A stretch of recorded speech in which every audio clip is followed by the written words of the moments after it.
and well-being of our waterways and the continuous supply of fresh water are fundamental to the sustainable cultural, environmental, social and economic development of both iwi and New Zealand Inc.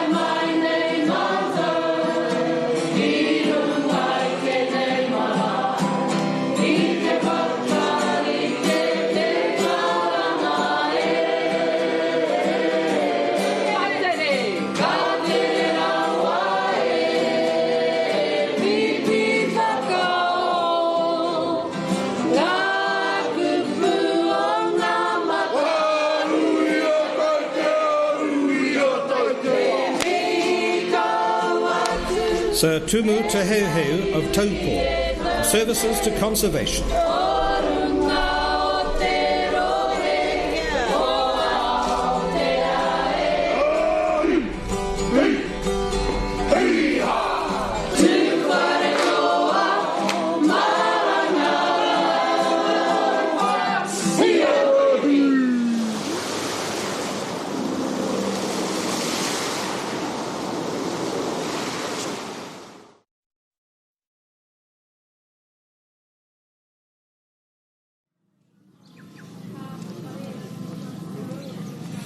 E tamana rangi kātira te moe e, maranga mai ki runga mau ki tō patu, nei rātō iwi e tangi huhe, e tangi hotu ana, e tangi makuare ana i tēnei wā, kei toku ariki moe mai rā.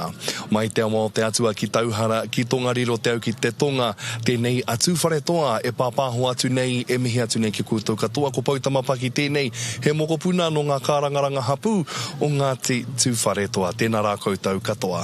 Tihei mauri ora, ki te whai au, ki te ao mārama, tihei uri, tihei nako, ka tau hā ko te rangi e tū nei, ka tau hā ko te mātāpuna e takoto nei, te paringa tangata o ngā waka katoa o te motu, ka tai mai, ka pari mai, ki konei ki roto i a mātou o ngā titu whare toa e tēnei wā, ko Regan Paranahi tēnei, he pakiaka tēnei, o ngā titu whare toa, ka mutu o te tomokanga o te tonga, ki toko rangi, tēnā koutou katoa. Ai nau mai haere mai ki tēnei pāpāhotanga motuhake ke koutou i tēnei wā i konei i ngā whenua o Waipapa te mātāpuna. He wai anō e mihi ana kia te māngai pāho i ana pūtea tautoko, e mihi hoki ana ki ngā hoa haere pāpāho i tēnei o ngā rangi. Kia tūtakitaki atu tātou ki ngā kai kawe kōrero o tēnei o ngā pāhotanga. Nā reira, ka whakawhiti atu ki a koe te kawa. Hoki mai anō e ngā kanohi ho miro e mātakitaki mai ana, kua tūhono mai ki tēnei pāhotanga mataora i konei tuku ana i ngāro e mata ki tō tātou Ariki e takoto tiraha nei, kei konei maua, e te tūngane e pēhe ana te wairua? E pai ana te kite i te tokomaha tangata, ko tai wawe mai, kia whakaeke ki runga i ngā pahi, kia tai atu ki runga o Waihi Marae, ko Taranaki Tera, ko ngā iwi o Takitimu, ko ka hungunu, waihoki ko ngā iwi o te motu, ko tai mai, e rawe te kite. Ai. Koe nei ka whakaeke tonu mai, ko ngā manuhiri tūārangi, ki te tuku i o rātau aroha, ki te whare ariki i tēnei wā tonu nā reira, i runga i tēnā, ka whakahoki anō te rākau kōrero, kia koutou. Kōrua ko ka huma kōrawa ko te kawa e rā o tātou kai pāpāho i te rangi nei. He wai anō kia mohio mai koutou e tai mā ko tāki timu waka tēnā ka whakaeke mai ana ko ngā iwi o te kāhui maunga anō hoki hei tēnei o ngā rangi.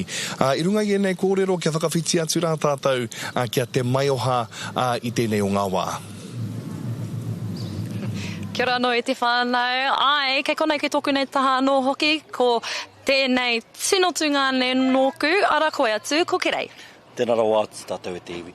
Kia tōwai ngā kōrero o tōku tuakana, ko ngā hapu katoa o ngā titu whare toa e whakakiko nei tēnei tangata ki mai te aroaro. Tēnā koutou. Ana, tēnā rau atu koutou e mātaki mai ana, kei te huri atu te rākau kōrero, kia kōrua tahi nei, apauti. Tēnā kōrua, te mai o hārau ko kerei. Kia mohio mai koutou kāhua rere ke tēnei pāpāho, i te mea ko hāpai rere tēnā kei wāhi ke atu i tēnei wā. Ko ia tēnā kei roto o ngā puke, kei kauriki. Nā reira, kia whakawhiti atu tātou ki aia i tēnei wā. Kia re te iwi ko hāpai rere tōku e ingoa, kei konei ahau ki Kauriki marae, and I've got a beautiful friend here, kia ora e hoa. Ai, tēnā koe, tēnā tātou, ko Francis Mātua tēnei, huri ahau, no ngā titu whare toa, no ngā te whakahia no hoki, nā reira, e mi whai tēnei whakahi. Hey, te iwi, tonu mai, we've got some kaimahi to have a kōrero with, but we're throwing it back to you, folks. Pai kia tana pūkana. Ai, ko hāpai rere rau ko Francis era e papaho ana kia koutou mai kauriki marae no roto o ngā puke. Ko rāua e nā ka kōrero mo te whakaeke atu o te taitokerau ki runga i a rātou i tēnei o ngā rangi. Ai, tikara, engari nāia tonu nei, e whanga ana kahumako ki tētehi o ngā papa ki konei ki te mātāpuna, e tika ana he manuhiri kahumako. Hoki mai anō e te iwi, kai konei ahau, kai toku taha te tahi rangatira i tai tawhiti mai, i tērā taha o te moana i te hikuwai, i tau pōnui ātia. Kia ora, Bruce. Tēnā koe. How are you today? Well, pretty good, but pretty touched, really, in a way, you know. Had a lot of memories flowing over the last few days. Yeah, but good. So happy to be here. Yeah. So you've come all the way from Taupo, and tell us why you've decided to come here to pay your respects today. Well, basically I worked in the national park up there for 15 years, or it's longer perhaps, but had a good working relationship with Sir Hepi, which flowed on to working with Sir Tumu, and you know, just learned so much during those experiences, not only about national park management, but how we could bring landscapes, culture, people together. You know, that was our objective, really. Beautiful. Thank you so much for your work. Thank you so much for your work. And you've worked closely with the Hiuhu whānau for a long time. What are they like, and what were they like to work with? Well, my contact was really with Tumu and some of the people in the hapu. Some have passed on, of course, and I remember them with respect. And being old myself, I forget their names now. But it's the experience of working in Tongariro and the experience of working in the East Coast just consolidated in my view that working in natural systems and conservation and ecosystems is important, but it's the relationship between people and natural systems and conservation that's been important to me. Beautiful. Well, thank you so much for sharing your kōrero with us today, and we'll let you go jump on the bus and send your respects. Thanks. Thank you very much. Kia ora tātou. Ka nui te mihi e te iwi, ka hoki te rākau kōrero kia koutou. Tēnā koe ka huma ko kamutu kōroko Bruce. Te ahua nei, roa ke ia e mahitahi ana. Ko ngā ariki e rua, me te mōhio ake he take nui te tai ao ki tō tātou ariki. Koe nā tetehi o ngā kaupapa ino ho tuakana ki roto i aia nōna e manaki ana i te arikitanga. Nā reira mihi ana ki ana kōrero. Hewa no e te whānau, kia mōhio mai koutou ko aira ngā tira, ngā ope, ngā manuhiri ka whakaeke mai nei i tēnei o ngā ahi. Ko ngā raukura no te uru tērā e whakaeke ana ki konei ki te mātāpuna. Ka mutu e whakaeke ana i ngā pahi tēnei wā, ko taranaki tērā, ko taranaki whānui tērā. Ka eke ki runga ko ngā uri o ngā ruahine rangi, ko ngā uri o te kāhui maunga katoa tērā, kua tae mai ki konei. O tira, ko te taitokerau tika? Harei te rangi nei, ko te taitokerau popo hewe anō ka whakaeke te taitokerau ki runga o kauriki ki ngā puke. Ko rātau e noho ana ki reira i tēnei pō, e pai ai tā rātau whakaeke mai a pōpō. Engari ko tā ki te muwaka, tēnā ka piri mai i tēnei o ngā rangi, tēnei o ngā hiahi. Heoi anō, ko tētehi o ngā raukura, mā pēr no ngā uri o taranaki maunga, ko Tamsin tēnā, e tūtahi ana ko taku teina kia kirei, nā reira kia whakawhiti atu rā tātou kia rāua. Why not now? Kia ora mai anō e te iwi, e poke ana te whenua e te tini o Tākitimu, e poke ana te whenua e te tini o Taranaki, e poke ana hoki te whenua e te tini o Kahungunu. Ko tā mai tēnei tahine ātahu arawātu, tēnā whakamārama atu ki te iwi ko ai koe. Tēnā koe, ho tino tēnā tātou I te āuatanga ki tō tātou ariki nui e tātumu te iau. Nā e tikana kua kutai a tinana mai nei, ko ngauri o koro Taranaki, kia tūou, kia matua te toa. Koia ka oki mai nei, ko te okitanga mai nei o te kāui maunga, me ki o Taranaki maunga ki tōna kāui. Kia matua te toa, kia tūou, ki mua I te aroaro o tō tātou ariki nui, kia kawea mai te aro o matua te tapu. No reira, ko te aroha tēnei o te maunga, o ngā uri o te maunga, ngā iwi katoa o roto mai ana I a Taranaki. Koe rā. Tēnā rawa atu koe tuahine. Te hunga kāri te mārama ki te retotanga o tēnā kōrero, matua te tapu rāo ko matua te toa, tēnā huraina te rā māramatanga ki ngā kaiwhakarongo. Reo Māori, reo Pākehā rānei. Kei a koe? Ne, he ahai. He te ia waka mārama, ngā reo rua.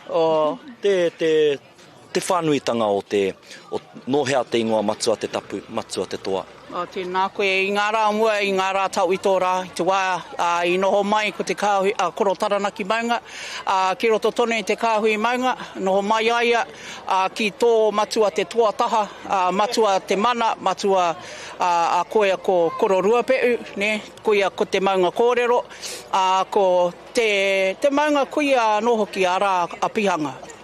Ko tōna aro nui ki a pihanga, ka wehe, ne, ka wehe a Taranaki. Tētehi o ngā kōrero tukui o ki roto I a mātua Taranaki, ko tēnei tūkē tongariro, motu kē Taranaki. Koe nei rā ko te oki mainga o te maunga o Taranaki ki tōna kāui, kia poroporo aki kātika I tō tātou ariki nui. Tēnā rawa atu koe te sohine. Nā e ita tonu ana e rāhononga no mai anō mai te wā o te kāwhi maunga, tai rawa aki ki tēnei wā nei, nā ko tā mai kauta he whakatinana I te rāroha. Kai te pēhā te āhua o te Māori. He ātāhua. No te rongotanga mai kuenga te ariki nui, nā ko Taranaki, kua tangini, kua haku nei, raro tonu I te maunga. I huitahi mātou, me ki ngā rangatira o te maunga, o tēnā o ngā iwi, o te kāinga, ki te āta, uri māwai rā e kawe I ngā kōrero e tika ana, e āngai puana ki tērā o ngā hononga, ki wainga e a koro tongariro ki koro Taranaki. No reira ko Jamie, tuta tōku kazi te pau kōrero tuatahi, ka tahi, ka rua, ka tū mai ko te pau kōrero tuarua. Tōna tikanga ko tētehi o te tonga, o Taranaki mā tonga, ka tua no hoki tētehi. Engari, kua kawea mai hoki I a haruru ki tauiti, koe rā ko tō mātou pahu tērā me te raukira me ngā poe manu. No reira, ka tākina ko te poe manu ki ringa ki te taha o taupō moana.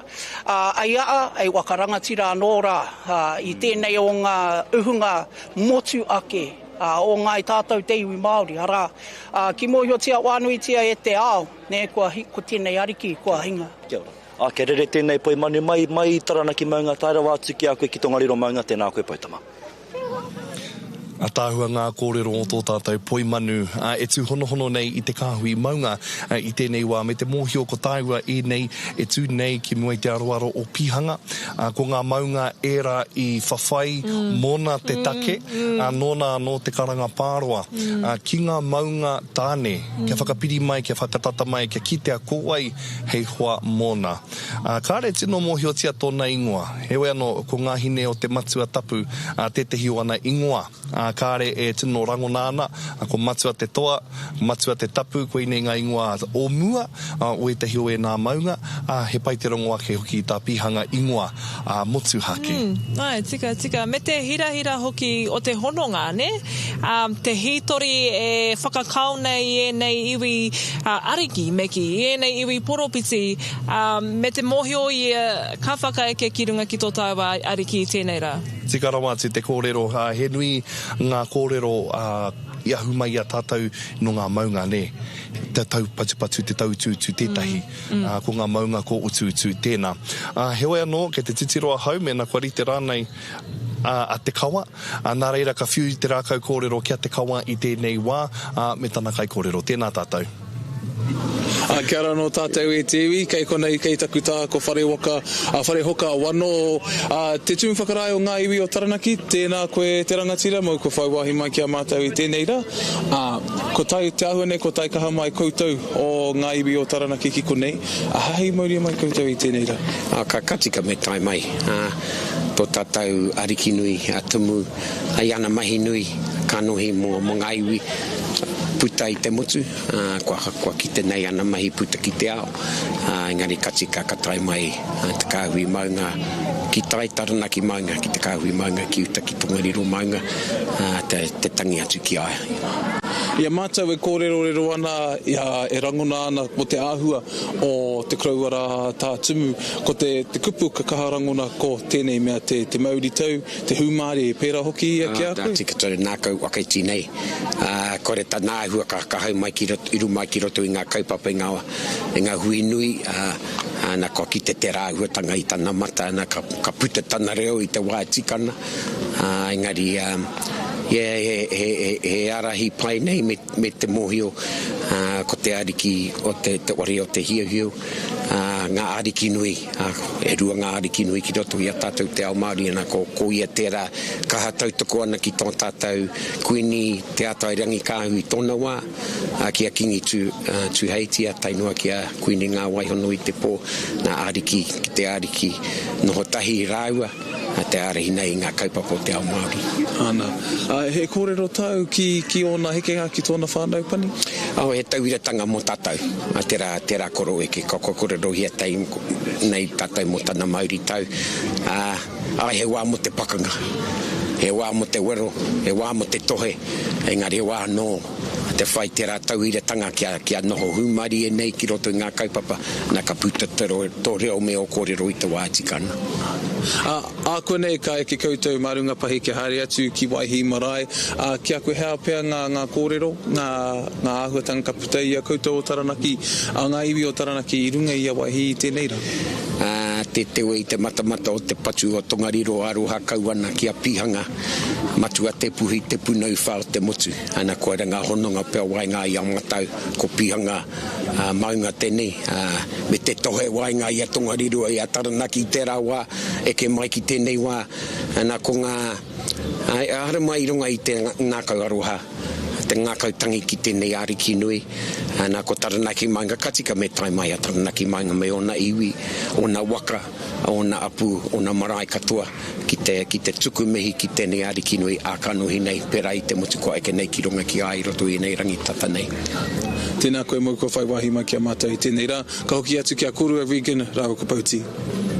Ka te ake koe ara te reo kōrero o whare huka wano, koe ia te tehi o ngā kai kōrero, ngā pū kōrero, kua haere mai i te kāhui maunga i a Taranaki i tēnei wā. Me te tika o tāna kōrero matua te puhi, he ngua no tēnā o pihanga e tūhono nei i ngā maunga ko utu. Heoi anō e te tuahine kei te ahua, wera haere te rangi nei, me tā tātou whakatūpato ki te marea, ahua mākuku ana heke ana te iwai konei, heoi anō kua puta mai a tamanu i te rā. He tikina mpai te rā, e te rā. Hewa no e te whānau nā tātai te whiwhi kua tūhono atu a kahumako ki tētehi o ngā mokopuna o te whānau heu ko manawa tēnā e tatari mai ana ko ia tētehi e hāpai ana i ngā mahi hāpai o hei manaki i te kaupapa. Nā reira kia whiti atu rā tātou kia koe kahumako. Hoki mai anō e te iwi ki tēnei pāhotanga mataora kai tōku taha, nō ki te Waimaria ko te whānau tonu, e tahi o te whānau whānui kua hono mai ki te tautoko i tēnei kaupapa ki te tuku hoki i te aroha manawa. Kia ora. Kia ora, tēnā koe. Where have you joined us from today? We have travelled up from Te Waipounamu. There's a lot of us down there. Our parents moved from here down to Ōtautahi in the 70s. So there's a few of us, and there's a few of us that have come from Australia, Nelson, and Christchurch. Beautiful. And you guys are whānau from here, not te whānau heu tonu. So what's it like to come back here and to bring your whānau, to bring your mokopuna back home? It's a really humbling experience and a privilege to come from such a rich whakapapa. We don't take it for granted, but it's a beautiful, even though it's a sad occasion, it's an opportunity for us to come together and reconnect with each other and see people that we haven't seen for a long time and just be part of this process to honour our uncle, who's a very kind and gentle man. And yeah, we just wanted to be here. Beautiful. And do you have any words of aroha, any words of love that you would like to send to your whānau today? Ka rere ngā mihi aroha kia koutou katoa. We think of you often and we hope that you will feel the love. And we are really here to just be here so that some of us are here to represent our koro. And our koro is rongomai te ngānana. And our parents that have passed on already, we really miss them. Kia ora. Thank you so much. Thank you all for joining us and sharing your kōrero. Ka hoki anō te rākau kōrero. Kia koutou. Koe nei te atahu o te whakapapa, ne he whānui, he hohonu, I pōhehe hau, ko te tehi atu, manawa te heu, ka te ka kite au I te kanohi o tēnei o ngā whāia ka maramau, he manawa anō tēnei. E rereke nei ki tērā I te mōhiwa hau, anō rongo mai te ngangana, e nei o ngā uri, ka re anō ai kia tūtakitaki I ngā tau, nā reira koe nā te atahu o ngā tangihanga.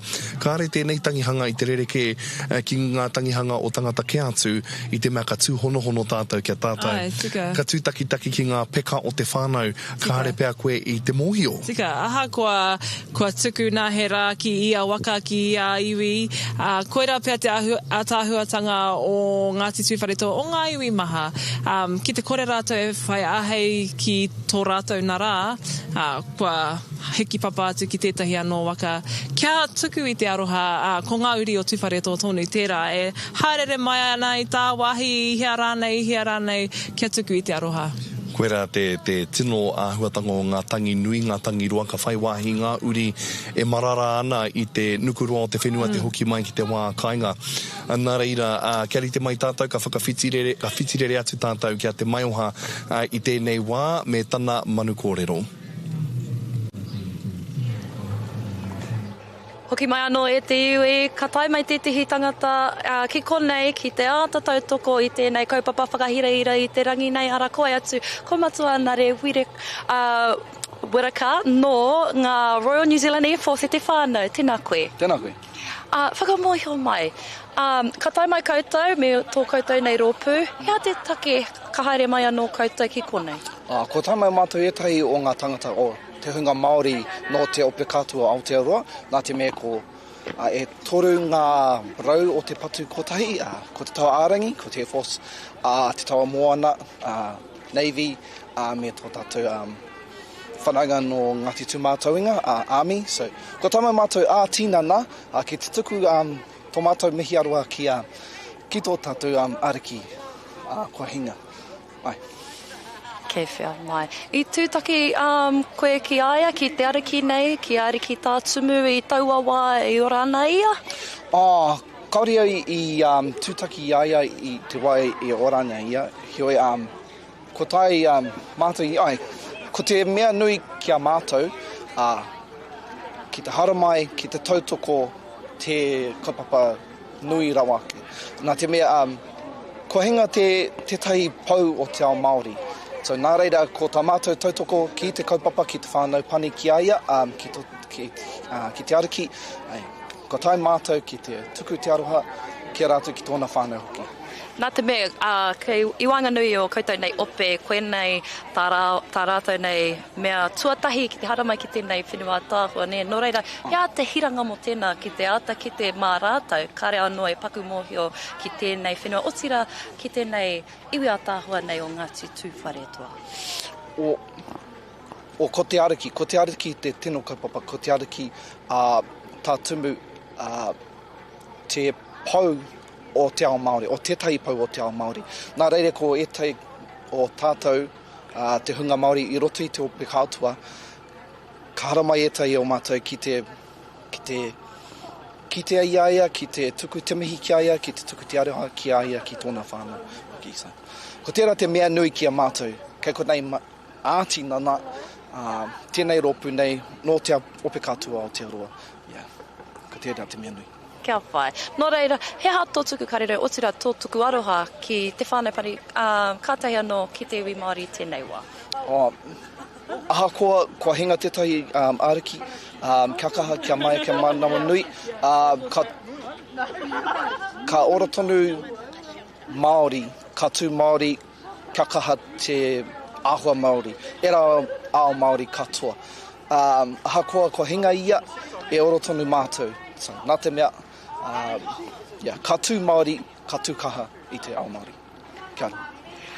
Kei takutunga ne tēnā koe me o whakawātia mai kia mātou i tēnei wā. Kia koe te wā e pauti. Tēnā koe te mai o hakāri rongo i au ngā kōrero, ngari tāku e ki tēnei he kōrero pai, e rere ana i tēnei wā, i wainga nui a kōrua.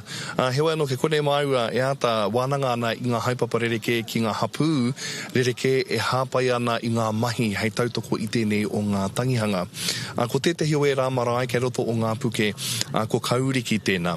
Ana, ko kauriki e hāpai ana i ngā ringa manaki ki ngā kārangaranga maha no te tai tokerau. Ana, i tēnei wā kei reira a hāpai rere rāua ko Francis e manaki ana i ngā pūkōrero. Kia whiti atu tātou, kia rāua.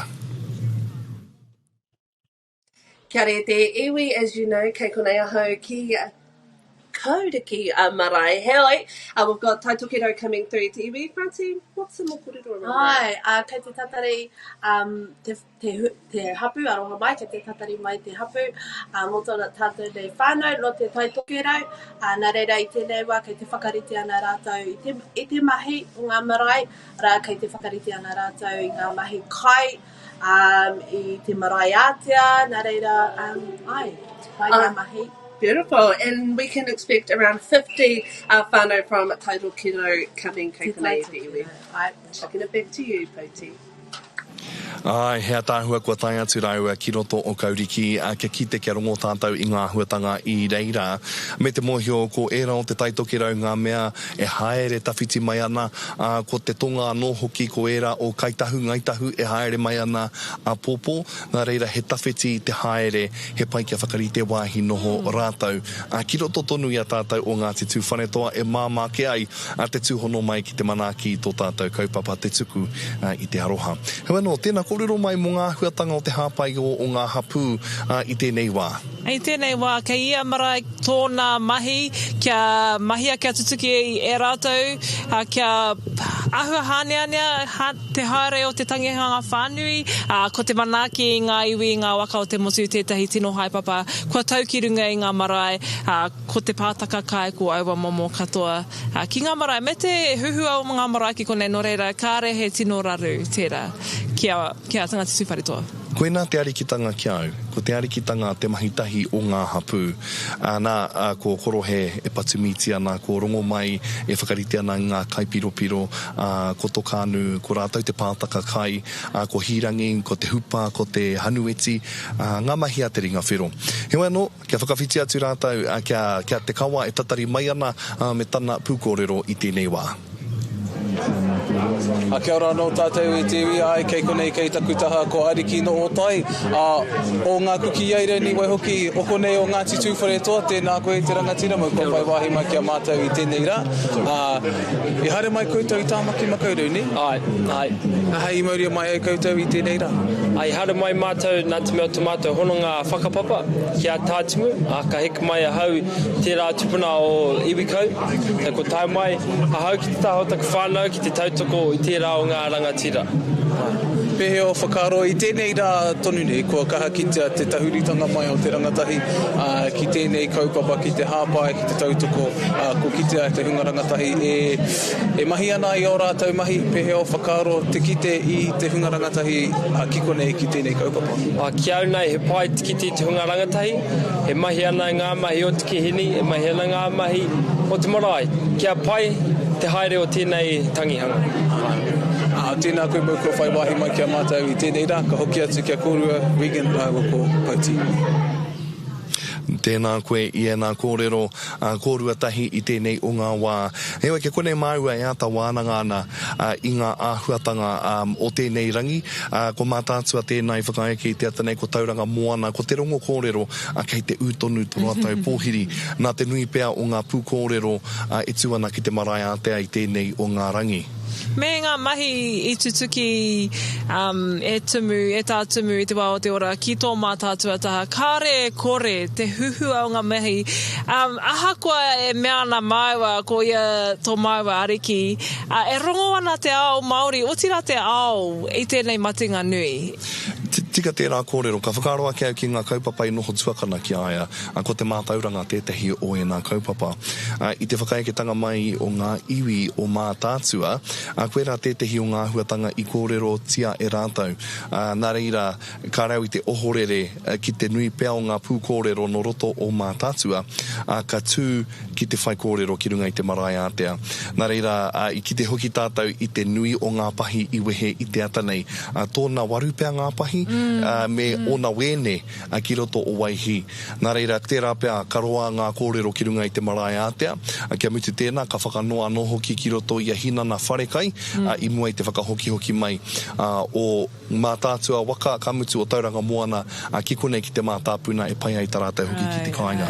Tika, e rere tonu ana te rau o aroha, ngā rau o mihi ki te tango mate e takoto ana ki roto I te tawharautanga o tāpeka I tēnei wā. I kōrero tahi mātou ki tētahi o ngā kai kōrero no tūranga waiwai marae anei ana kōrero. From Tūranga Waiwai Marae, and we've been asked to come and support the whānau for the tangi of Tumu Ariki.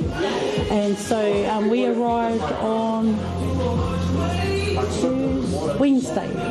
Yeah, we arrived Wednesday night. And then we brought quite a few resources with us.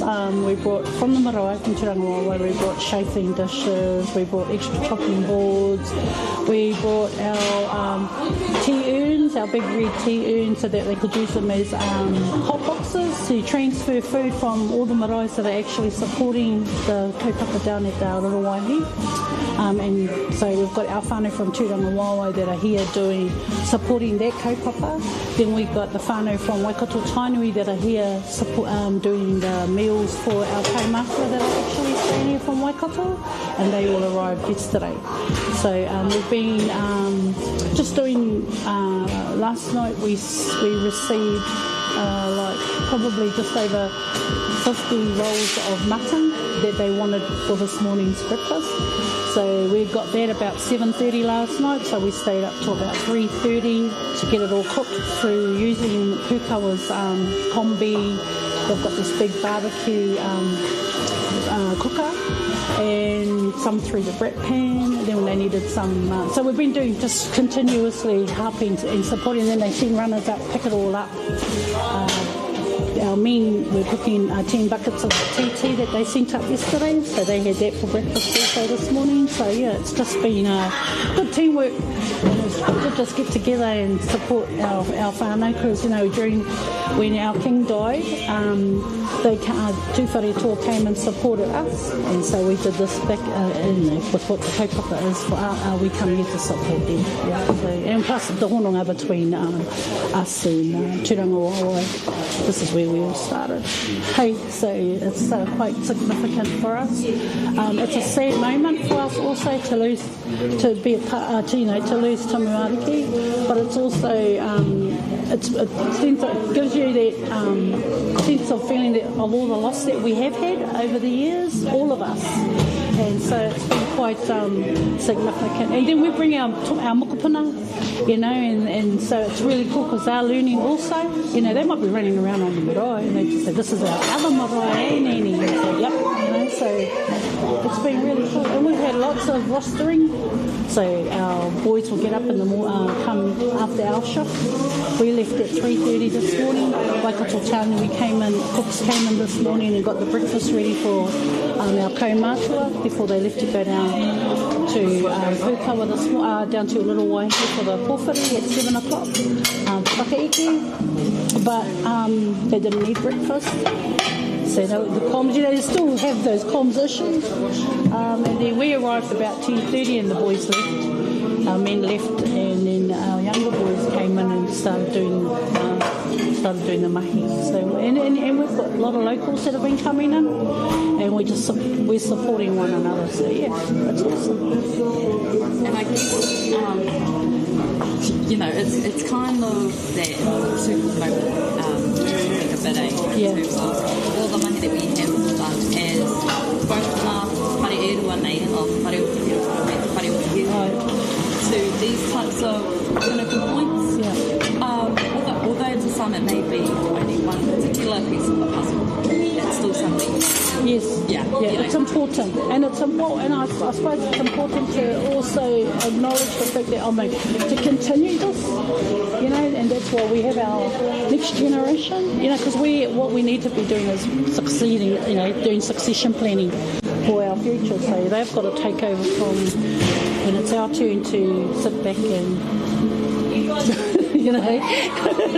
do this, which we practically do now, but everyone wants to give a hand, and you just got to shift over and say, oh well, you do this and I'm going to move to the next job. Finding jobs, I always seem to be pushing the aunties out, but it's really good teamwork and leadership. You've got to have really good leadership in the kitchen, and good communication. So and the communication between us here up at Pukawa. A tāhua rau atu e rā honohononga ki roto o Waikato. A tāhua rau atu te mahitahi o e nei iwi hei manaki i tō tātou kaupapa ko Tongariro Waikoha ko Taupiri Pai Karanga. He wai anō, e tatari mai ana a Kerei i kia tātou. He wai anō, i mua tō tātou whiu kia Kerei. I rongo a hau 15 roll of mutton. Ai, tikara. Mo te manaki tangata kaore tu atu i te hunga o no tūranga waiwai ne. Kua wai a rātou ki tēnei mea te manaki tangata, te tunu kai, te nui o te kai, kia kaua tamaroto e mate, ne? He tikara watu, e harei te mea ko te taha kai noiho, ne? Kua hau te tehi e manaki ana i ngā mahi comms. Nā reira, he nui ngā wā ka tūhono atu ki a Waikato me te kōrero mai, te whai kōrero rānei, hei me pēha te pēnei, me pēha te pērā ka whatu, kōrero tohu mai rātou ki a mātou. A tāhua rau atu. Nā reira, tēnei hononga ki waingai atu wharetoa, ko Waikato te whare o te heuheu, te whare o te wherowhero, he nui o ngā taumata e harei te mea kei te taha noiho o te wāhi ki te whare ariki, engari kei ngā tahataha katoa. Hoi anō, ka whakawhiti atu ki a koe Kerei me tō pūkōrero i tēnei wā, nā reira ke whitirere atu tātou. Kia ora mai anō e tiwi, nau mai hoki mai anei tētahi pū kōrero. Kua tā mai ki mua i te aroaro ngari māna anō nā pū e kōrero tēnā. Whakamārama atu ki te iwi ko waikoe. He uri tēnei no te kāhui tupua o tai, ana o Taranaki kua tai mai nei runga i te aroha ki tō tātou Ariki. Tēnā rawa koe tēnā rawa atu koe matua te tapu. Tēnā, huraina e tahi o ngā hononga ki wainganui te whare Ariki, kia koutou. Kia mara mai te iwi. He nui ngā hononga ne. Nō mua mai anō i te wai tū mai a poke o naki. Tō mātou tupuna ki konei ki te kāhui maunga ki te puku o teika nei. Tāno te ara ki ngā tini kaupapa i roto i ngā wakatupuranga. Te hui nui ki Pukawa. I tupu ake he tei o he rā kōrero i te kāinga i Taranaki, katoa ia mai te kaupapa ki Pukawa, nā ki te whakatū i te kiingi. Tatua iho rā ki ngā kaupapa maha i roto i ngā tau i raro i te matua o tō tātou Ariki, a tā hepi, tatua atu rā ki atumu. Tōna hui nui tuatahi tū ki Pukawa i te tau 2008. Mo te mana o te wai te take. Nō reira, koira ngā hononga o Taranaki, ana kia tūware toa ki tēnei Ariki, hoiti anō rā, ko te aroha anō ki tēnei tangata, koia rā te tauira o tēnei mea te ngākau wakaiti, ne? Koia. Te ngākau whakaiti. Nā, i ngā, kua āta patu atumu i te kaupapa nā te whakahoki mai te maunga me te tiaki i te taiao, kai te hinga haere ngā tōtara nui o te wao tū. Ki o whakaaro kai te pēhea te whanake mai o te apopo o ngā rangatahi. Hei, e tai ana? Tēnā kaupapa, e rā kaupapa te hāpai? Maringa nui ko tumu, ne? Kai te hoki aku maharatanga i te wā i karangatia, te kāhui maunga o utau tai, kia hui tahi rā mātau, tātau I tērā wā, mō ngā maunga te take. Nō reira, maringa nui ko tumu, nāna te karanga, I tai atu mātau o Taranaki, ka wakakore I te iwi, ki te kōkiri he nei tū kaupapa. Nō reira, kōti te wahanga kia au, kia Taranaki, ana I noho tahi ki te wānanga kia tumu mā. Hoi anō, ko te tūmana ko ia, ana mā te hunga e waiake nei o na tapu ai tērā kaupapa e kōkiri. Nā te mea koera tētahi o ana hia I roto I ngā tau. Ko te tūmana ko ia, ka ko tahi atu ware toa, ka ko tahi anō hoki ana te kāhui maunga o uta nei, ki te kōkiri I te ora o ngā maunga, kei reira pia, te huarahi hei oranga mō ngā uri wakatupu, ana e waipānga ana ki he nei, Māori tupu e tū nei. Kia ora rawa atu. Koe nā tētahi o ngā tino mata o te arikitanga, he whakakotahi, kaua I atu whare tāno e ho, engari e hono ana ki ngā iwi whānui rawa atu. Engari, nā, kua tō te rā ki e nei kōrero, ka karawhiu te pai kōrero ki a koutou, kia kōrua. Tēnā. Tēnā kōrua I nā kōrero rangati raro atu, Jamie Tutame, e nā kōrero hono ngā. Hewe anō, he nui ngā pōtai e mau nei e tēnei o ngā rangatira. Hara e te hio e nā haipapa nui o te ao Māori ke runga I aia. Atu I te arahi I tōna iwi, ko te ao pāpāho tonu, he waiwai ona ki te ao pāpāho, te tia, kei runga te pōri o whakata Māori, he waiwai ona ki te ao tūruhi, te tia mana o tūruhi Aotearoa. Nō reira, koe nei te momo tangata, koe nei te momo te hunga, e taitai mai ana, kia tuku I te ngā roi mata, I te mihi aroha ki te ariki ki a tātimu. Tērā te kōrero, ko ia te ariki o tūwhareto, he oi anō, e rongo ana I te aroha o te ao Māori whānui. I runga no I te ahu o ngā manuhiri kua whakaeke mai ki runga I a tāua, I a tātou o ngā te tūwharetoa, he nui ngā momo kua tai mai ki runga I a tātou. Me te kōrero ona e pāna ki ngā maunga. Ana e mohi o pai ana tātou koe nā tetehi o ngā kaupapa motuhake, he hia nui no tō tātou ariki ki āta manaki ki āta whakatau, ko ngā kōtihi o ngā maunga. Me tā Jamie kōrero e pāna ki te kāhui maunga, he tika, kia whakakotahi, kia whakapiripiri tātou, kia whakatutuki I taua o haki o tā tumu o tō tāua ariki, kia whai oranga ngā kōtihi o tōngariro maunga. Ai, tika rā. Kia moko whiti atu tātou kia te kawa pāora, e whanga mai ana I te mātāpuna. Te kawa. Kia ora no tātou, kei konei kei takuta he rangatahi, tērā pia mohi o nei koutou ki ae he rongo nui, Terence Daniel tēnei o Ngāti Takihiku, he was on the mountain, tēnā koe e hoa, hei mauria mai koe ki te tangihanga o tātumu te heu tēnei rā pau? He hoa pūmau ki toku koro Pompey Marshall, no Paukura. Ke tērā taha. Kōrero mai mo te wairua, e rangona ana I tēnei wā, what are kind of the vibes that you're feeling here at te mātāpuna? Pauriki e tahi wā, wā he pai, he pai tēnei āhua he pai, ngā tāngata konei, He pai ki a koe te kite I te hunga rangatahi ko tai mai, ki te tautoko I te kaupapa? He rawe ngā rangatahi ki a tai mai, ki wēnei kaupapa, nui o te motu. Me te aha tōna wā ka eke koutou koto whānau I runga I te pahi, kia haere atu ki waihi, tēnā koe mau ka whai wahi mai ki a mātou tēnei rā, ka hoki atu ki a kōrua Regan rāwa ko pauti. He rawe te rongo I te reo o te rangatahi I roto I ngā neke hanga nei. I rongo ake au I te kōrero anamata no roto o a tāua matahuanga o Waikato. Te āta whakarite I ngā rangatahi he hāpai ake I ngā kaupapa nui. Me pono te kōrero I tēnei o ngā tangihanga kai te tino rongo au I tēnā. I te tuku mai o ngā haipapa ki tō tāua reanga hei manaki. Ko te taha whakarite kai tēnā, ko te hāpai ake I te paipai anō hoki. Ngā nekehanga o te tangihanga nei, he hao whakaro ki te whakamahere o te whakarite o te reanga I haere ake nei. E mea ana te kōrero, ka pai ki mua, ka pai ki muri, ka pai ngā mea katoa, koia te anamata, me kātika me tu ngā rangatahi totāua reanga, rangatahi tonu ana tāua. Tika, kōrero. Ki enei o ngā tūranga o roto i ngā whakahaerenga o ngā tangihanga o te iwi kamatu, ki runga i te paipai, ki roto i te whare o ngāri ngā whiro, kamatu taua tamara kātahi anō ka uia, te kai mā whaona tau, and ko ia te kai arahi te haka a te pōporoaki. Nō reira, he haipapa nui ki runga i ona pokohiwi, engari ko tāna koira te tohu aroha ki te ariki. Koira te whakātu i te tauwharewharenga o te ngākau, maroto i ngā mahi a te rangatahi. Nō reira, he rawe. Tautoko ana i nā kōrero hikaka ana ki tai atu ki te kapahaka hei te pōnei taku prakatihi tuatahi me te prakatihi whakamutunga. Heoi anō ngā rangitata nei i uia tēnei o te whānau tipu i te rā o tūwhare toa ko ia tētahi itino whaipanga atu ki te whānau heuheu i ngā tau nā reira kia whakarongo rua tātou ki ana kōrero. What does it mean for you today to be here among our iwi as we receive our ariki and share space together during this time?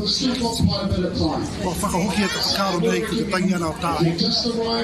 I rā wā i hara mai au te taha o Hoki Luke, taku pāmu o wā. A te rātou nā whānu o Ngāti Rei Kaua te ate o tautuku hia i rā wā. Rātou rangatira. Rā ka puta he rangatira anō pēra a taumātu. Engari, ko te whakaro ki nei, e maha ngā mahani te ngākau nei, o te mahi o tātou rangatira tā tū. Kawe e ware tōna tū, o tātou te tūwhare toa, o te Māori hoki, o rātou CNI, o tahitanga pēra a te Māori, o te werohia, te pātaitia, karauna, i whakatiko o koutou mahi, ki te tuiti. Koia, me rangatia, taku me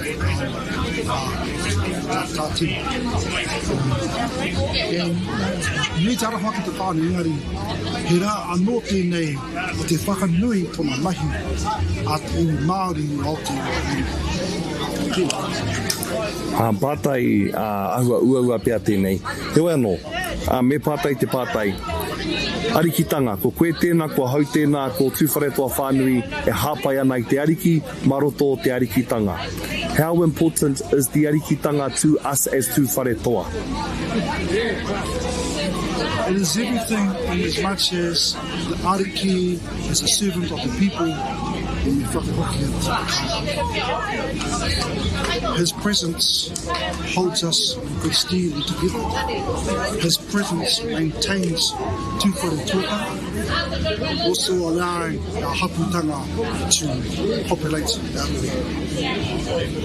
We have been blessed by Timi's presence. Timi was my godfather, matua wairu i ai. So I do recall how Timi came to Portuguese tangi. He became the mum's tangi.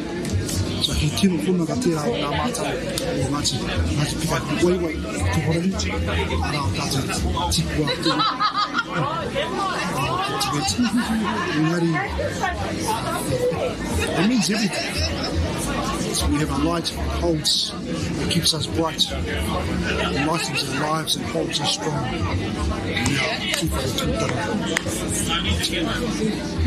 What can we do as tūwhare toa to strengthen? Mahea whakakaha ke ai e tātou o tūwhare toa, tēnei kaupapa te arikitanga. E nui te pātai tērā. Te nui, ka mui o tātou te pau tuana ka mātai runga, nai o tapu tērā komuni. Provides that light, that enlightenment that us as tūwhare toa can shine under. Along with those aspirations our people are voicing. I love it in that we're not all the same. It's be pretty boring if we were. And we all have different opinions on how things should be done. But the arikitanga allows us to look towards someone who will hold our values and our tūwhare tōtanga. He kōrero whakamutu ngā tau. Mō ngā tau ke mua ia tātou? Ko te tau nei, ai atu ono te kau. Ko te paenga tērā, o ko te tangi ana tērā, e maha ngā tātou ko ngara. Ko rātou ngā pau e ngā wai i moa ko, e rea mi henari, rātou katu.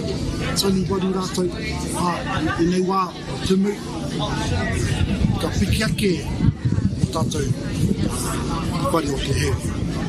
Mo e au, e mahi tautoko a ori, hari koka ngāku tērā, hari hairi, hari he hikoi anō, koro tērā a te kuini o Waikato, o tātou, he koro anō tērā o tātou ki tai mai, he hikoi anō tērā. Ko ka mahi a mātou mā, o te tautoko, o te mahi, mei ātara, o tōna kōrā. Koe nā te hionga ui no te rangi motu hanke kia tāu o tū whare toa. No te whānau tipo he nui ngā kare aroto i rere i tauara.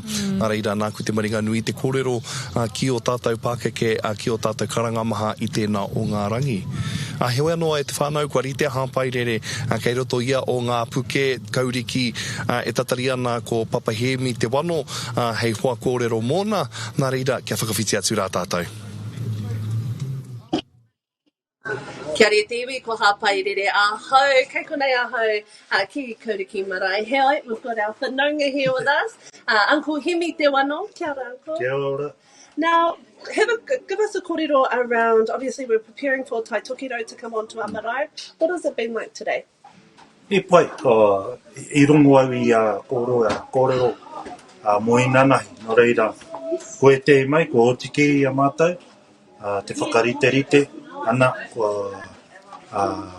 me ngā mahi whakarite i te kai, ko otike, no reira, ko tā mātou kei te kite, tātou i ete o te whānau, ko haere mai, ana kei te mahi rātou i ete atu mahi whakapaipai. E koe tā te moraine, kei te moa o tātou ki ngā marae, ne, tahi i te whare, tahi ngā wāhi, kimi mahi, hei mahi mai, koe rā te ahuatanga o te haukainga, no reira, koe rā ngā momo mahi, e mahi ana, kua mahi a kētia. Nā rei, kei te whakahoahua, whakawhanaunga, kōrero pau pēr, kei te kōrero mo te tangihanga, e rā tū ahuatanga katoa. Beautiful. Now, he aha tō wairoa o tō whānau? E pai ana, e pauri ana, tino pauri. E hari te mea ko tō tātou, tō mātou ariki anake. Ko te ariki a tātumu, kuia tō tātou ariki. Hoi no konei te pāpā. No reira kia mātou, he tūngāne, he whanaunga, he matua, he koraua ki a mātou mokopuna, i konei, ko taku matua, no reira, koe rāpea te pauri o i roto nei a mātou. Te mea ko tō mātou pāpa tērā. No reira, e tino pauri ana te whānau i te reronga o tō mātou matua. Ko te ariki ia, engari ko te ingoa i mohi o tia ana ka rongo koe i a mātou, ko anku ke, ko anku tērā, ko anku mea a mea. No reira, ko riro a anku kei te tino pauri mātou. Beautiful. Now, he aha te wā o tō pōwhiri? Kamitu ana me ki te whakaekenga o tautopera ki runga o wai. Kamitu ana i reira, ka haere pēnei mai.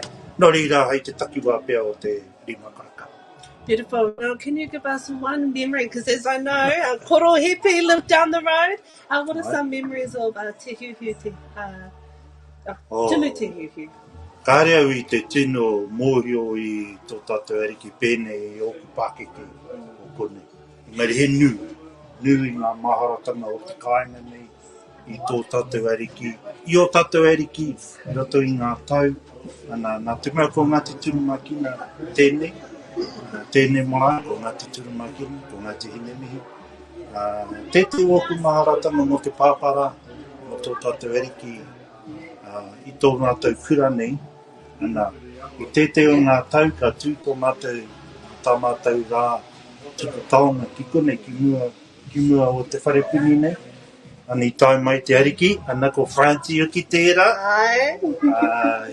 Ko tana taumutunga ki tō mātou kura, ka tū te hui nei ki mua o te mahau, motu hake ana te kaupapa i tū, i ikone hoki a uncle, nāna i tuku i ngā taonga, ko tēte o ngā tino maharatanga, i riro mā ngā raukura, tuatai o te kura nei, tautukai mā toru, ko Franci rau ko tūroa, ngā uri o te kāinga nei, ngā mokopuna te koraua nei, a tātumu, no reira, aku maharatanga tonu mōna i taua wā, me tana, ia tau taimai ia ki tā mātou o i tuku taonga, ki te tautoko i tōna kura. Koe nei hoki te kura i aku ai tana whā i tōna wā, no reira, koe nei ngā, te ete o ngā maharatanga mo tō tātou pāpā. Beautiful. Well, thank you, Uncle, for this kōrero today. We're throwing it back to you guys. Kia ora. Tēnā rau atu koe hāpai rere. Korua ko hemi te wano kia mohio mai rā kūtau. Koe ia rā tētehi, koe ia te tumuaki o te kura āiwi o ngā puke. Ki roto o e tatana ki taumaru nui. He nui ngā roherohenga o ngā te tūwharetoa. Ana ko ēnei ngā hapū kei roto o ngā puke. Ko kauriki tēnā, ko maniaiti tēnā, ko kākahi tēnā, he nui a tātou marae ki tērā peka o tūwharetoa. Engari katoa ngā taha o te iwi takatū ana hei manaaki i te karanga o te kaupapa. Nā reira. E tika rā, e whanga ana kahumako ki konei ki te mātāpuna, he manuhiri ana. Kahumako. Hoki mai anō e te iwi noku, anō te waimarie kua hono mai tēnei tungane oku. Jack, kia ora? Tēnā koe hoa. Kei te pēhea koe o tira koutou ko tō ope whakaeke i tēnei rā? E pai ana, e tau ana ngā piropiro, ko tai mai nei ki te mihi atu ki tō tātou nei Ariki nui, kātahi, kā rua, me pēhea e kore ai i te Ariki o tō tātou nei iwi o tūwharetoa, e takoto tiraha, ki te mahaurangi o tō tātou nei marae. Ko tau mai, ki te mihi atu ki aia. I hara mai koutou i whea i te rangi nei? I te rangi nei, i tauranga mātou, engari ko tai mai a whānau nei, kamatu ko te pāanga atu, e whakaake ngātahi ana ngā uri o tākitumu waka, me taku nei kite i te menenga kua whakakotahi mai nei te rānei, ara aku toronga maha, o taku rohe o mōkai pātea, Ngāti Hauiti, ngā kāwai whakapapa kua piri mai nei te rā, ki te takahi i tērā ara, kia mihi ki tō tātou nei Ariki. Heha aua mihi, heha aua kupu aroha rānei pea, o tira o tō koutou whānau ki te whānau pani i tēnei wā. Me pēnei pēr te kōrero, ka piere nuku ki te pupuri i ngā roimata, mo tō tātou nei Ariki, me te mōhio ia, kauaua ka kite i tētahi rangatira pēnā, i roto kaua ia tūwharetoa noa, engari i roto i te ao Māori whānui nei, ko tōna momo, he mea e kore pēr i kite, hei ngā whakareanga e tū mai nei, engari anei te kawe mai ngā puna aroha, mai ngā maanga mai oio, puta noa i te motu, kia waipuketia te marae atea i te aroha. Tēnā koe hoa e whaiwahi mai kia mātou i tēnei rā. Kanu i te mihi. Kia ora. Ka hoki anō te rākau kōrero, kia koutou. E te rongo i ngā kōrero no ngā tahataha o tō tātou kaupapa. Ka muti no te kāhui rangatahi e pihi ake nei. Nā reira he rawe e rā kōrero i ki mai koe ko Jack pōtaka tōna ingoa. He uri no Ngāti Hauiti tērā. Me te kare kore he hono ngā whakapapa ona ki te Ariki. No reira e rongo ana i tōna aroha ki te Ariki. Ka rawe rau atu. Ka tia ke taima, kia whakawhiti atu rā tātou, kia te maioha, ke kite ake kuai, a te manuhiri kei o na ringaringa. Kia ora no e te whānau, kei konei māwatahi nei a taku tungane, i raro i te maru o tēnei maunga tāhua ara koai atu te maunga pihanga. Engari, kei te whakamohio mai taku prata nei, Karen. How have the processes been in terms of, you've got a big mahi today with the pahi, how has that been flowing? Can we just stop and take a moment? It is lovely, isn't it? To just sit te noho nei ki ngā rekereke o pihanga maunga, tā wharautia ia mātou tēnei rangi. Me te ngā hihi a tamanui te rāno hoki, we are very, very privileged to be in such a beautiful space ecosystem. But anyway, to answer your question, yes, very good. Logistically, it's been a big mahi trying to organise our buses, making sure that our whānau are arriving there on time. But we do have a whakatauki here at the moment that we've been sharing with our whānau, and that is nobody gets left behind. Ooh. So we're trying desperately to ensure that all of our whānau get the opportunity to go through to Waihi. But yes, please whānau, don't arrive after the pōwhiri has already started. It's unlikely we're going to be able to get you there, kapai. But no, it's been great. I've been acknowledging my cousin Tina, who's been talking about this being kind of like our Tūrangi Tukua Koru Lounge, you know, where our whānau get to sit and enjoy themselves, have a cup of tea, and then we're loading them up on the buses. So yeah, how many buses have left thus far? So we've got 4 buses that run continuously between here and Waihi. We have a bus monitor that sits on every bus. That bus monitor is responsible for their individual bus. And in terms of comms, they let us know buses arrived, we're loading the bus here at Te Mātāpuna, we're on our way to Waihi, we've arrived in Waihi, etc. We have bus monitors that stay here as well. So when iwi buses arrive, they'll come into where the bus zone is. A bus monitor will jump on their iwi bus and direct them through as well. So we're trying to keep our comms nice and tight. We've got a bus monitor that sits over at Waihi as well to help communicate what's going on their end. It has to be a well-oiled machine in order for our whānau to get through, get drop-offs done effectively and efficiently. So that's what we're trying to create. Kei whia mai e koenei te rā tuatoru, and I see that it has been a tight-knitted crew here. How have the comms been thus far in terms of bringing back and forth that type of flow? The big message that we got this morning is keep the comms clean, okay? Stay in your lane and only mention what it is that your bus specifically is doing. And that seems to be working really well throughout this morning in terms of clearing up some of the other clutter that we were getting in terms of comms. So that's been a huge positive for us. Also, every afternoon/evening we have a hui, and all we're trying to do is constantly fine-tune how it is we're running this kaupapa to ensure that our whānau have the best experience they can while with us here in Tūrangi Tuku, and us obviously taking our role and responsibility as a part of this entire kaupapa as seriously as we possibly can, while also, you know, plenty of smiles, plenty of laughter tu e te tuahine. Ana, koena no hoki, ka tira koenei taku wāhanga kōrero i te taho te prata nei, kei te huri atu te rākau kia kōrua. Mō taku hei po he manuhiri tēnā, he wea no mena ka kitea Karam I tēnā kōrero aku ka kinikini hio ku taringa e ia. Ana reira e harake tēnā he manuhiri engari ke he kaimahi no te wā kāinga. He wea no e te whānau aku whakapāha mō taku hapa. Koia pē tētahi o ngā tino kaimahi, e whakahare ana I te papa nei ki te mātāpuna, me te pai, me te rawe, me te manaaki o te whakahaere I tēnei rā. O tira, I tēnei wā tonu, kei te whare o rongo a te kawa paura, e whanga mai ana ki te taha o kura moeahu, tēnā koe te kawa. Tēnā tātou anoa, ai, kei konei kei takutaha ko te rangatira kura moeahu o te atiawa, te runanga o te atiawa, tēnā koe mauka whai wāhu mai ki a mātou tēnei wā, tēnā koe te rangatira. Hei mauria mai ai koutou ko tō ope, tō iwi I tēnei rā.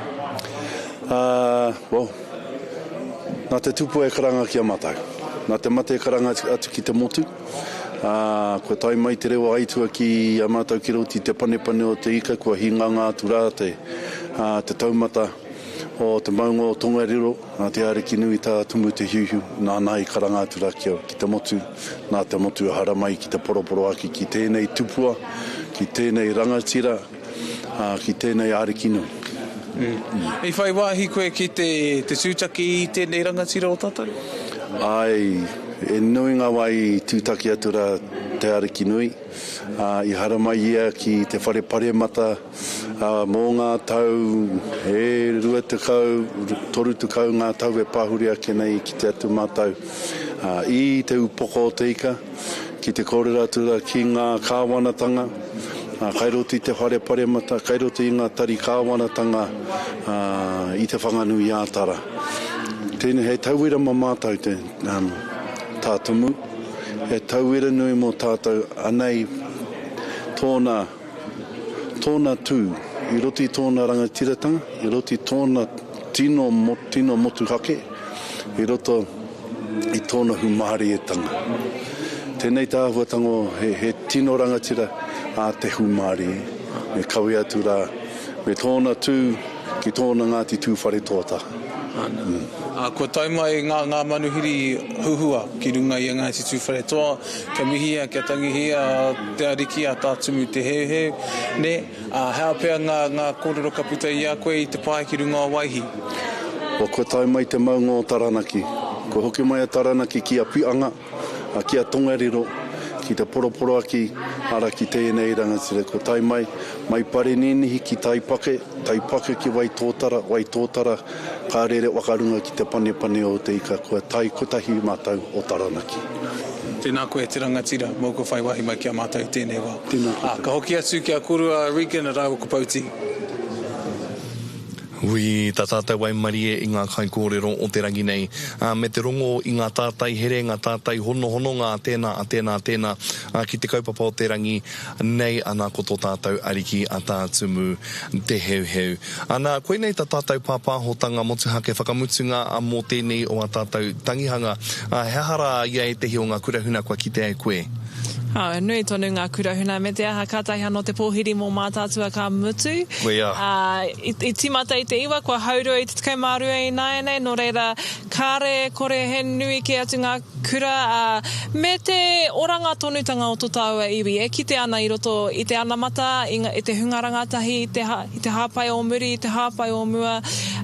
Kāre kore, ko te tohu o te rā, ko te tohu o te paruhi o te rangi, e hariko ana tō tāua Ariki. Ki te ahua o tōna iwi, e tūtangatanga ana mōna te take. Tika rau atu te kōrero. Ana kua ki te hoki tāua i te momo, ngā momo tangata, kua whakaeke mai ki runga i a tātou i te rangi nei, i te wiki nei, he rā anō pōpō. Hewa anō, ko te tūmanako ia, ko whaiwahi a tāua hoa kōrero ki te whakakotahi, ki te paku wānanga, ki te paku whakaro, he hara ia, hei kōrero tanga mā rātou, hei whakatepe i ngā kōrero. Nā reira, ka harea ke tātou, kia kerei rāua ko te maioha i te tuatahi kia kōrua te wā. Kia ora anō e te whānau, e ai ki te kōrero o tēnā o te parata. Karen, we're taking a moment to bring it all in. Koena, nō reire, e pewhi ana o whakaro e pāna ki ngā ope, ngā tāngata e rere mai ana ki te tautoko i tēnei kaupapa whakahirahira. Te ao Māori he ao haererua, ana te pō, engari ko kore te ao, mena ko kore te pō. Nā reira, te whakatata mai o tini iwi, o tini makiu ki runga tonu i a Waipapa, me te kawe mai i te aroha, engari he ātāhuatanga o roto, he maheatanga o roto, i roto tonu i te tangi, i roto tonu i te mama, i reira, ka puta te tangata ki te ao tai ahoaho. Nā reira, kai te mauri tau katoa, kai te tiko ki tā Karen, tirohia te whenua, te ātāhua hoki. Nā reira, ka ara mai au i te kaupapa nei, kai te ora katoa, kai te pēhā koe. Āna, me mehi katika anō hoki ka koutou, ngā ringa hāpai, ngā tāngata ātāhua, ngā uri ātāhua, no konei. Me kore ake ko koutou, ko kore ono ko mātou, e mahi tēnei tūmomo āhuatanga o te mahi pāpāho, no reira, kātira me mehi katika kia koutou. Kāti me huri atu te rākau kia korua tahi nei ko Pauti. Tēnā kōrua i nā wānanga nui, he kupu hou kua ko tāua nā kirei, he ao haere rua. He ao haere rua e te whānau tēnei ao e haere nei e tātou. Me te mōhio ko ngā ringa hāpai ko whakawātea i a rātou mo te mahi mo tōna rua wiki pēr hei manaki i tēnei o ngā kaupapa. Ko tāua tēnā e haere ki wi, e haere ki wā, hei ātaranga hau he hara i a ngā kaupapa nui, hei kōrero mā tātou. Hewa anō, he kai kōrero anō e whakakotahi ana, hei āta hei taupuki pia i o tātou kōrero i tēnei o ngā rangi. Kei te kite au e te whānau, kei te hoki mai ngā whanaunga no mā tātua waka i tō rātou pōhiri i te atanei. Nā reira, ka haere tātou ki a koe hāpai rere, kua rua ko Francis kei kauriki kei roto o ngā puke. Ngā mihi kōrua kia roa no i te iwi, ai kei konei ahau kei kauriki marae. Now, as we know, something I've really enjoyed seeing is all our marae around Tū Wharetua coming together, like kotahitanga, very present. What mahi have you done behind the scenes, Franz? I te iwi, ngā mahi katoa ana. So we've had a lot of our tūwhare toa whānau mai te hukuwai ki te mātāpuna, whānau down in Ngāti Waiwai, who have been coming up and doing whakaharatau o ngā mahi kapahaka, ensuring that we can bring all our people together to send our aroha and send our Ariki off on his last ride, hei te rangi whakamutunga, hei te pō whakamutunga. Nā reira, ai. Ai, chucking it back to you, Poti. Mihi ana kia kōrua, kei tawhitira anō, kei roto o ngā puke, hine mihi kauriki marae, a tāhua rawa atu te tūhono ki tēnā wā tātou marae, i te rangi nei, tēnei pāpāhotanga. Heoi anō, kia mohio mai koutou, e taima ka whakawhiti atu rā tātou ki ngā pūkōrero, kaikawe kōrero, ana ko kahumako rāua ko te kawa. Tēnā kōrua, tēnā tātou katoa, ai, ko tai ki te pito whakamutunga o tēnei rā, the last bus is about to head over to Waihi Marae, tēnei rā, engari, ko pai te āhua, ko rawe te kite i ngā kanohi maha, ko tai mai, kia mihi kia tangihia te ariki tātumu te heuheu. A pēhea tēnei rā ki a koe ho? A tāhua, ka rehe kupu tu atu i tēnā, te kite i te iwi whānui, i ngā kanohi katoa, huri noa i te motu e tai mai ana, ki te tuku i o rātou aroha, i ngā roimata hoki, ki tō tātou taonga e takoto tiraha ana, and e ki ana te ngākau te kite i te whakawhanaungatanga hoki, ko nei tēnei wā, ka reno hui o wainga i ngā manuhiri, engari ko i wainga i ngā manuhiri me ngā haukainga o te kainga nei, ka rehe mamo i tu atu i tēnā e hoa. Ana, ko te miharo kia hau nei, ko te kite me te rongo ki ngā momo hononga, kei tā tēnā whānau, kei tā tēnā whānau, me te hungarangatahi ko tai mai te kōrero hia i o rātou i ngā whakaro, me te hononga o rātou kroua ki te rangatira tātumu. Ai marika, me te rongo hoki i te whānui o te toro, o te aroha o tō tātou ariki i ona rā, e hara i te mea he pānga noiho o tō tātou ariki ki tōna reanga noiho, tōna reanga ake, engari ki ngā reanga whakaheke, toko maha ngā rangatahi i tēnei rā tonu, i tai mai me te kōrero mo tōna ātāhua, i tai mai te kōrero mo tōna humārie, and he taonga tuku iho tōna humārie ki a tātou katoa, hei tauira a haere ake nei, no reira ai, he ātāhua. Ana, kāre kore he nui no atu ngā whakaaro e horapa ana i tēnei takiwā o tūrangi tukua i tēnei wā, engari, ka whakahoki atu ki a kōrua Ariki rāwa ko Pauti. Tēnā rā wātu kōrua kahuma ko te kawa mewe nā kōrero whakahirahira i tēnei o ngā ahiahi. Ki te ana a tāu matamata huanga no mā tātua o waka e makere mai ana i te pahi. E whakarite ana kia hiki papa atu ki te kāinga me te mōhio kuahua roa te rānei mō rātau mā.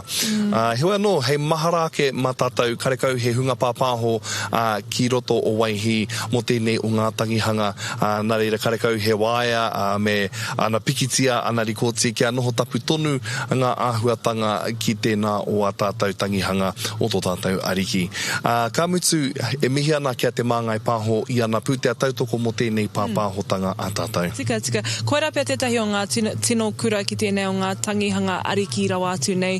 Ko te rāhuitanga ki ngā paipāpāho, ki ngā waia pukuro. E hara ko te ao pāpāho anake engari ko te motu whānui kua rāhuitia ki te kapo whakāhua aua oro mea. Ko te haere Māori noa atu kia tangihia te ariki e takoto ana, ko te rāhui, te korona iau e hoki mai ana ki te papa nei, i te kōrero au ki te kaihautu o te wene, en ko tāna koe nei te hiahia te ariki i aia e ora tonu ana, ko te whakakore i te ao pāpaho, ko te whakakore i te korona, koe nei pia te mana motuhake i tō mina nuitia ia mō nā rā whakamutunga. He tika tēnā kōrero he tino tohu hoki tēnā ki tōna iwi mo te huarahi e hokai nei e ia i ona tau whakamutunga. Kia rāhui tia ngā minita, kia kaua rātou haere minita mai, ngari kia haere Māori mai.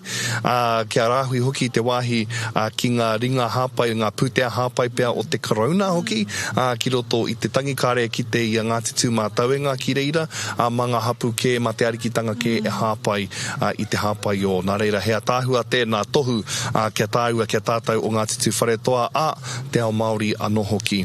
Koera pia te haipapa nui ki runga i ngā pukuhiwi o Ngāti Tū wharetoa i nānei. Kia kawe atu i tērā oha ki tērā ki taurangi ki ana mata. me kore noa e whai hua e te iwi, e puta e te iwi, e ariki tonu ai te iwi. Tika rawa atu ngā korero e te tahine. E te whānau kua tātou ki te pito o whakamutunga o tēnei pāhotanga. Kia mōhio mai koutou ngā neke hanga mō a pōpō. Ko kaitahu tēnā ka whakaeke ki runga i te taonga o mate a pōpō hei te iwa karaka. Katahi ko te taitokerau tēnā hei te ahiahi a pōpō. Anā ko te pō whakamutunga he pō poroporo aki anō hoki hei te rātapu. Anā ko te rā nehu hei te mane te rā hina. Kare anō kia tau hea te aha mo ngā neke hanga o te rā nehu. Heoi anō e mōhio ana hau ka noho tapu tēnā o ngā rangi ki ngā uri o ngā titu whare toa. Anā ko tēnei rā a pōpō hoki ngā rā whakamutunga ki te motu.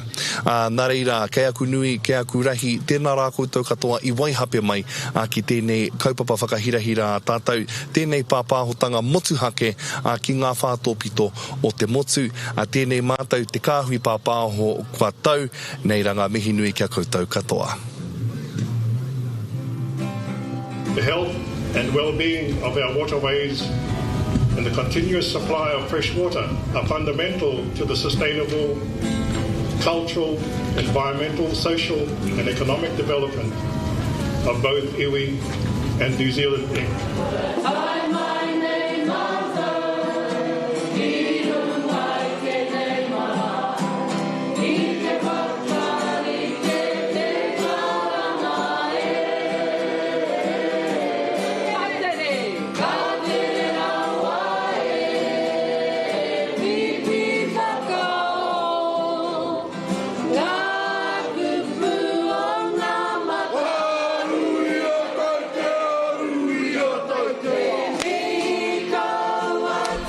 Sir Tumu Te Heu of Taupō, Services to Conservation.